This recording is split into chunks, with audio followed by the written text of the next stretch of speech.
Tengo 28 años y vengo de una familia de clase media baja. Desde pequeño aprendí lo que era sacrificarse. Mi padre murió cuando yo tenía 12, así que mi madre se quedó sola criando a mi hermano mayor y a mí.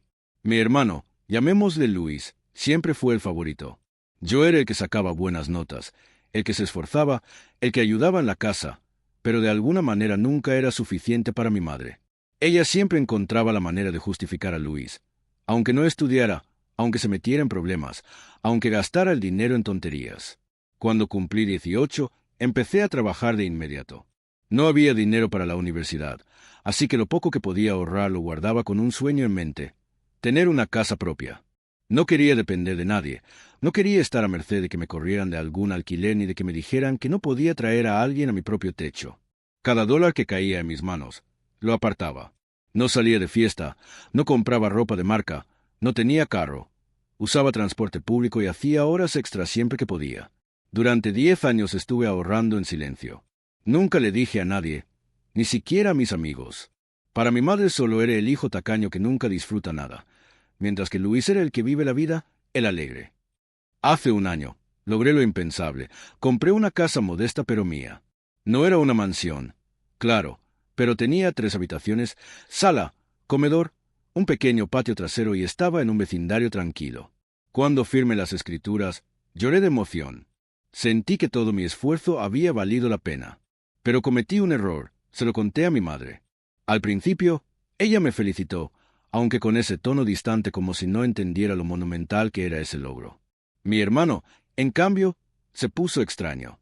No me dijo nada malo, pero noté la incomodidad en su cara. Él nunca había ahorrado nada. Siempre dependía de préstamos, de mi madre o incluso de mí cuando estaba realmente mal. Tenía una esposa y un hijo pequeño, y vivían en alquiler, siempre quejándose de que el dinero no alcanzaba. Una semana después, mi madre me pidió hablar. Me sentó en la sala y me dijo: «Hijo, he estado pensando. Tu hermano y su familia están pasando momentos muy difíciles. Pagan mucho de renta, y tú, pues, estás soltero, no tienes hijos, ni pareja estable. No necesitas tanto espacio». Yo me quedé helado. No podía creer lo que estaba escuchando. «¿Qué estás diciendo, mamá?», le pregunté. «Lo que digo es que sería justo que la casa se la dieras a tu hermano. Él la necesita más. Tú eres joven, trabajador, todavía puedes ahorrar y conseguir otra después. Pero él tiene una familia que mantener». Me eché a reír, pero no de felicidad, sino de pura incredulidad. «¿Me estás diciendo que después de que me partí el lomo durante 10 años, quieres que le regale la casa a Luis solo porque no supo administrarse?» Mi madre me miró con esa expresión que tantas veces vi en mi infancia, esa mezcla de reproche y decepción fingida. «No lo veas así. No es un regalo, es un acto de amor familiar. Tu hermano siempre ha estado ahí para ti. Siempre ha estado ahí». La interrumpí. «Mamá, ¿me estás escuchando? Luis nunca me ha ayudado en nada. Yo fui quien trabajó desde adolescente. Yo soy el que te daba dinero para pagar la luz cuando se lo gastaba en cervezas. Yo soy el que compró la despensa cuando él desaparecía por días. ¿De qué acto de amor me hablas?». Ella no quiso discutir más y me dijo que lo pensara. Pasaron semanas en tensión. Yo seguía yendo a trabajar, arreglando poco a poco mi casa, sintiéndome orgulloso de cada detalle. Pero notaba las indirectas. Mi madre me dejaba comentarios como: «Tu hermano estaría tan feliz aquí con su niño», o «ese cuarto sería perfecto para que el pequeño tenga su espacio». Luis también empezó a visitarme con más frecuencia, como si ya estuviera midiendo dónde pondría sus cosas. Un día, llegué del trabajo y me encontré a mi madre en la casa, con las maletas de Luis y su esposa. Decidí adelantar las cosas. Me dijo, como si nada. Luis estaba detrás, con cara de no saber si sentirse culpable o agradecido. Su esposa me sonrió nerviosa y me dijo: «Gracias por esto, de verdad lo necesitábamos». Yo exploté. Les grité que salieran, que esa era mi casa, que nadie tenía derecho a meterlos ahí sin mi permiso. Mi madre me gritó de vuelta que era un egoísta, que estaba pensando solo en mí cuando tenía una familia que dependía de mí. Fue una de las peores discusiones que he tenido en mi vida. Terminé echándolos a todos, cerrando con llave y sintiéndome como el villano. Esa noche no pude dormir. Después de aquella noche en la que los eché de mi casa, la relación con mi madre cambió por completo. Antes ya había favoritismos, ya había esa sensación de que yo era el segundo plato de la familia, pero ahora era una guerra abierta. Durante los días siguientes, ella no me contestó el teléfono. Cuando al fin respondió, lo único que me dijo fue: «Eres una decepción. No sé cómo puedes ser tan frío con tu propia sangre». Yo intenté explicarle que no se trataba de egoísmo, que no era un capricho, que había trabajado años para lograr algo y que me dolía que me lo quisieran arrebatar. Pero ella no escuchaba. Para mi madre, yo era el malo de la historia. Lo peor vino después. Comenzaron los comentarios de la familia extendida. Mi tía me llamó para decirme que cómo era posible que no ayudara a mi hermano, que ella recordaba cuando me prestaba sus juguetes, cuando teníamos 7 años. Otro primo me dijo que dejara de ser materialista, que la familia era lo primero. Resulta que mi madre había ido contando la historia a su manera, que yo había comprado una casa extra y que, en lugar de dejar que mi hermano y su familia vivieran allí, los había corrido como un monstruo sin corazón. La narrativa que ella pintaba era simple. Yo era el egoísta, Luis era la víctima. Lo que nadie decía era que yo vivía ahí, que esa casa no era una inversión ni un lujo, sino mi único techo, que había pasado años sacrificando mi juventud para tener algo estable. Un domingo decidí ir a visitar a mi madre para aclarar las cosas. Quería hablar con calma, hacerla entender. Pero cuando llegué, me encontré con Luis, su esposa y mi sobrino sentados en la mesa como si fueran los reyes de la casa. Mi madre, sin siquiera mirarme, dijo: «Ya hablamos y tomamos una decisión. La casa debe ser para tu hermano». Sentí que la sangre me hervía. ¿Tomamos una decisión? ¿Quiénes son nosotros? La casa es mía, mamá. Yo la compré. Con mi dinero. Luis intervino en ese tono condescendiente que me pone los pelos de punta. «Mira, hermano, no queremos problemas. Tú sabes que yo estoy en una situación complicada. Tengo un niño, una esposa. Tú todavía estás solo, joven, sin cargas. Piensa en el bien de la familia». Ya pensé en el bien de la familia durante toda mi vida. Le respondí: «¿Sabes cuántas veces pagué tus deudas? ¿Sabes cuántas veces ayudé a mamá cuando tú estabas desaparecido? ¿Y ahora quieres que te regale mi casa?» La esposa de Luis trató de mediar, diciendo que podríamos compartir la casa, que ellos se quedarían con las habitaciones de arriba y yo con una abajo, como si eso fuera razonable. No sé cómo no me dio un ataque en ese momento. Me levanté, miré a mi madre a los ojos y le dije: «Te lo advierto, no intentes quitarme lo que es mío, porque si lo haces, ya no me vuelves a ver».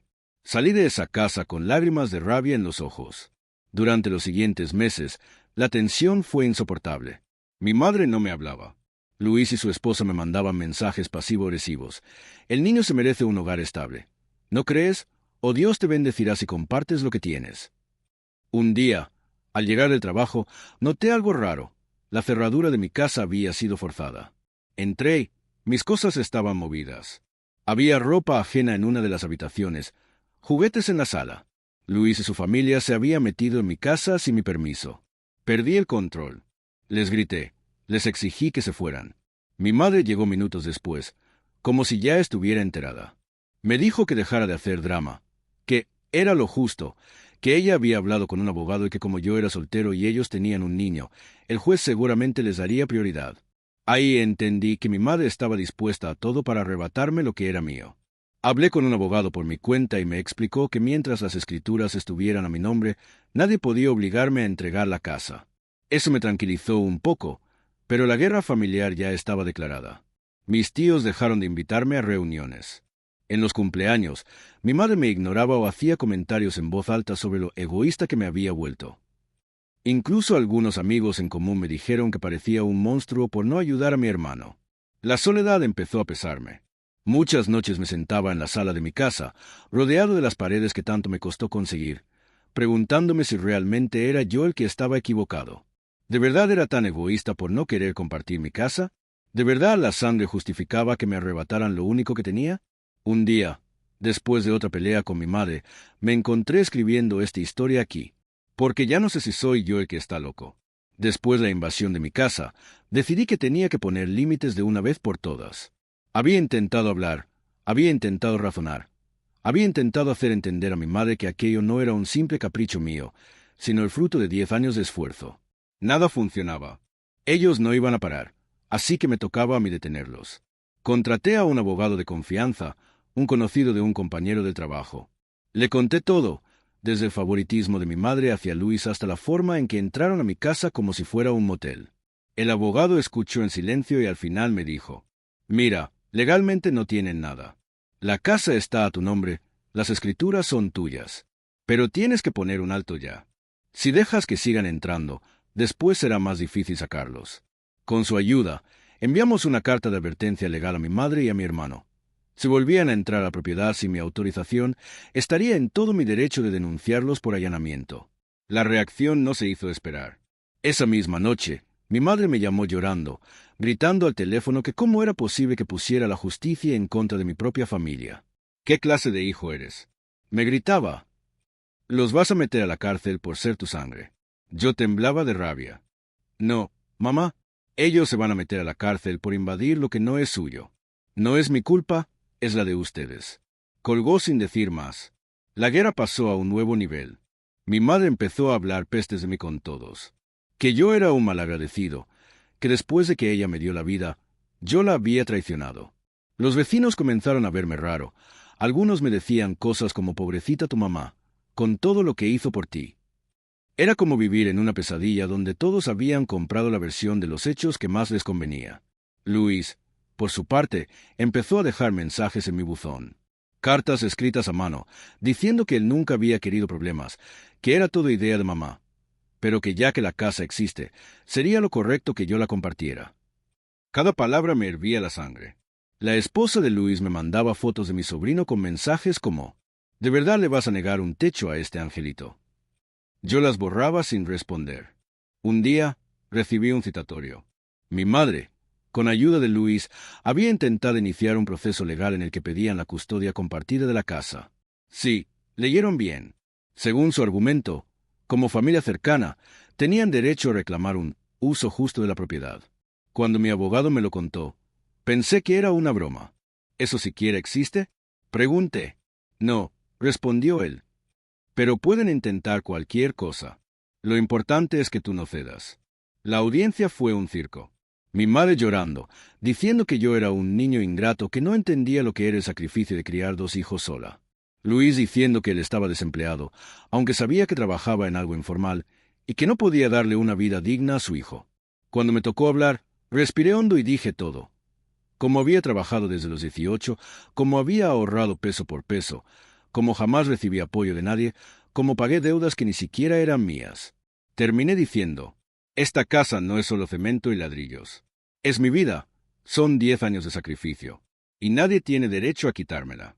El juez escuchó, revisó los papeles y al final falló a mi favor. La casa era mía y solo mía.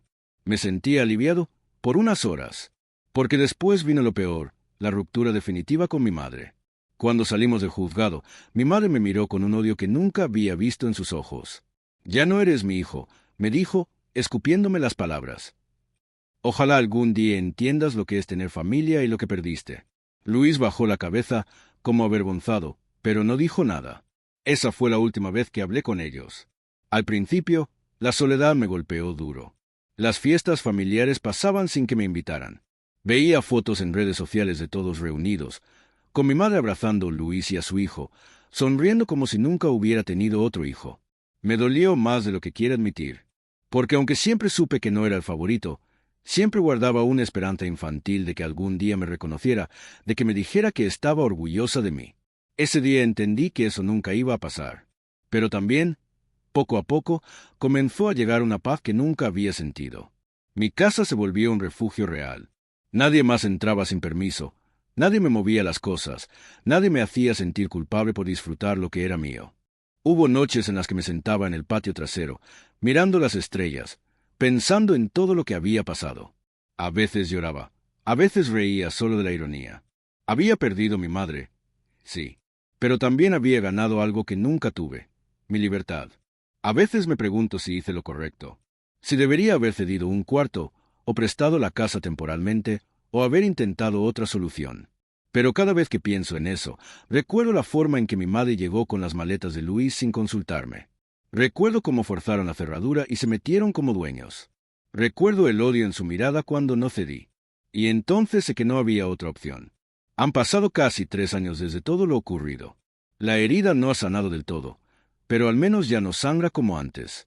Al inicio, vivir en esa casa fue extraño. Se suponía que debía sentirme feliz, orgulloso, pleno. Pero lo que sentía era una mezcla rara de alivio y vacío.